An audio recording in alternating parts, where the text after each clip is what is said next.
É muito curioso. Olá, olá. Antes de mais nada. Vamos lá, hoje é dia 27 de junho de 2009.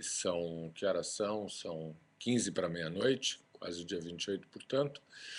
O último vídeo que eu fiz está aqui do lado, mas não ficou completo, então eu vou tentar retomar o conceito para que fique mais claro, para que você possa entender melhor.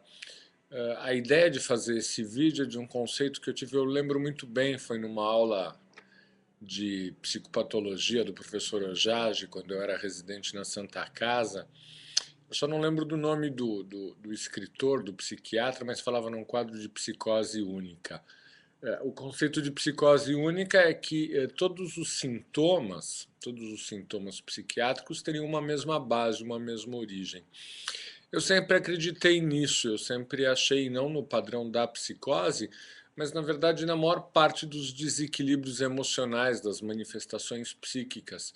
Me lembro que quando fazia mestrado na PUC, na Pontifícia Universidade Católica, tinha que fazer um escrito a respeito de alguma coisa do Freud, e o que eu dizia nessa apresentação para o professor Renato Mezan, grande psicanalista, até hoje com um sentimento muito grande de respeito a ele pela sua capacidade enquanto psicanalista, embora questione a psicanálise como uma teoria, uma técnica de abordagem.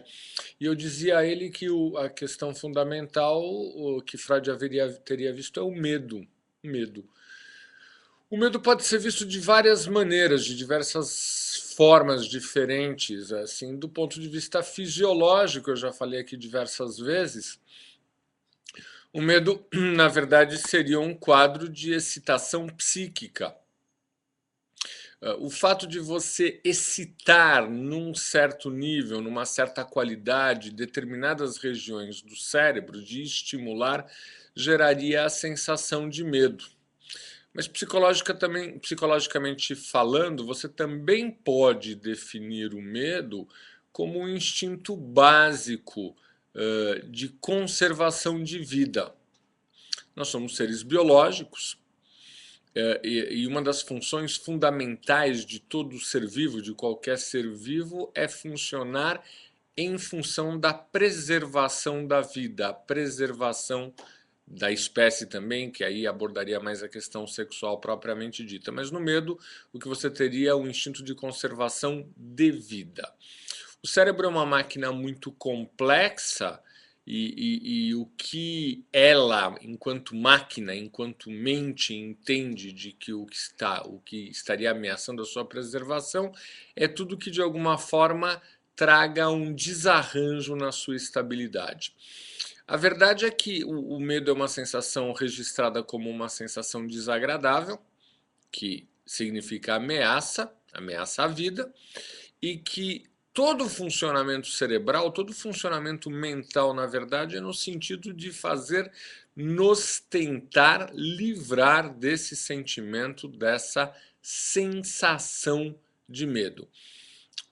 A mente, de uma forma geral, enquanto função cerebral, tem como função básica organizar e planejar aquilo que está acontecendo, no sentido de estar suprindo o indivíduo da sensação de segurança e, de alguma maneira, com essa sensação de segurança, estar não permitindo, pelo menos na maneira como a mente entende, não é? De estar se livrando da sensação de ameaça. Então, o que acontece? A mente cria um padrão, ela cria uma idealização. O que isso quer dizer? Baseado em valores culturais, em valores individuais, a pessoa supõe, a mente supõe um padrão de comportamento que vai deixá-lo imune. Na idealização é bem isso.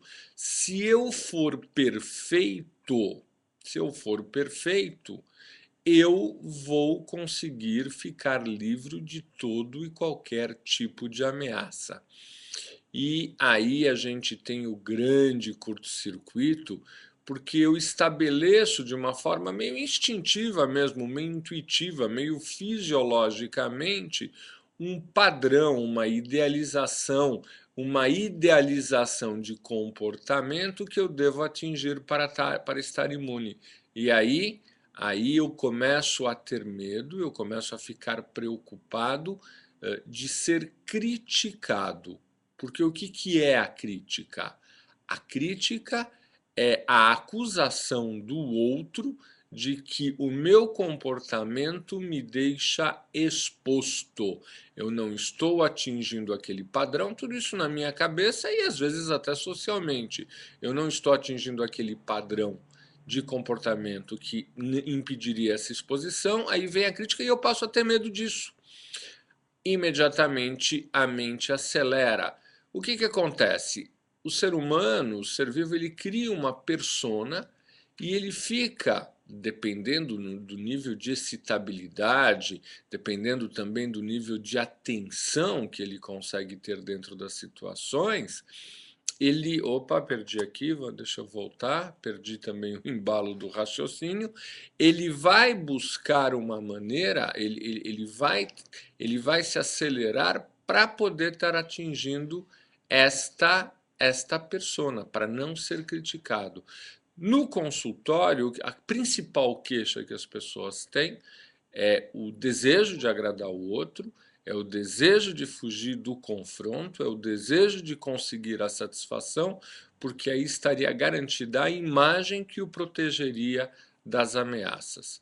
Ou seja, medo, ou seja, padrões obsessivos, ou seja, insegurança, ou seja, ansiedade, ou seja, todos os sintomas relacionados aos desequilíbrios emocionais teriam uma única fonte, que é esse sentimento de medo.